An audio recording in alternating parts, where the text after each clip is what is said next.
देशाच्या स्वातंत्र्य चळवळीत आदिवासींचे योगदान महत्त्वाचे आहे असे प्रतिपादन विधान परिषदेचे आमदार गोकुळ गीते यांनी सुरगाणा येथे आयोजित जागतिक आदिवासी दिनानिमित्त आयोजित कार्यक्रमात केले।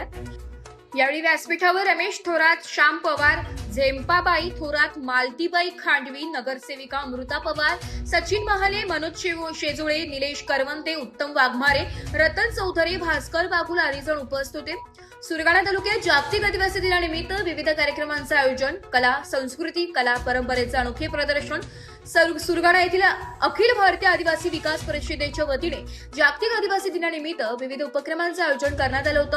यावेळी गीते यांनी सांगितले की आजच्या विज्ञान तंत्रज्ञानाच्या युगातही आदिवासी बांधवांनी आपली संस्कृती टिकवून ठेवली आहे। देशाच्या स्वातंत्र्य चळवळीत आदिवासींचे योगदान खूप मोठे आहे। जगामध्ये न्याय, स्वातंत्र्य, समता, बंधुभाव ही मूल्ये आदिवासी समाजात अजूनही आहेत। यामुळे भारतीय स्वातंत्र्य लढ्यातील आदिवासींच्या प्रेरणादायी इतिहास, भारतीय आदिवासींचे अस्तित्वच भारतीय राज्यघटनेत आदिवासी विकासासाठी विशेष तरतुदी, इतर समाज घटकांच्या तुलनेत आदिवासी विकासाची संथ गती, आदिवासी मुलं-मुली दर्जेदार शिक्षणापासून वंचित शासन, प्रशासनातील आदिवासींचा नाममात्र सहभाग, हक्काच्या जल जंगल जमिनीचा अधिकार, आदिवासींच्या ज्वलंत समस्या, आदिवासीवरील अन्याय व अत्याचार, सन्मानाने जगण्यासाठी व विकासासाठी गती वाढविण्याची दर्जेदार शिक्षण, मजबूत संघटन आणि अभ्यासपूर्वक व कौशल्यपूर्ण संघर्ष या त्रिसूत्रीचा अवलंब करणे अत्यंत गरजेचे आहे असे मार्गदर्शन रतन चौधरी, उत्तम वाघमारे यांनी केले।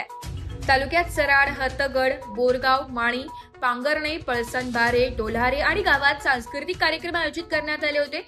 यामध्ये आदिवासी हक्क आणि संस्कृती, पारंपरिक वेशभूषा, पर्यावरण संरक्षण, जनजागृतीचे कार्यक्रम आयोजित केले होते। तालुक्यात उत्साहाच्या वातावरणात कार्यक्रम पार पडला। कार्यक्रम यशस्वीतेसाठी आदिवासी विकास परिषदेच्या कार्यकर्ते यांनी परिश्रम घेतले। एस मराठी न्यूज साठी तालुका प्रतिनिधी रतन चौधरी, सुरगाणा।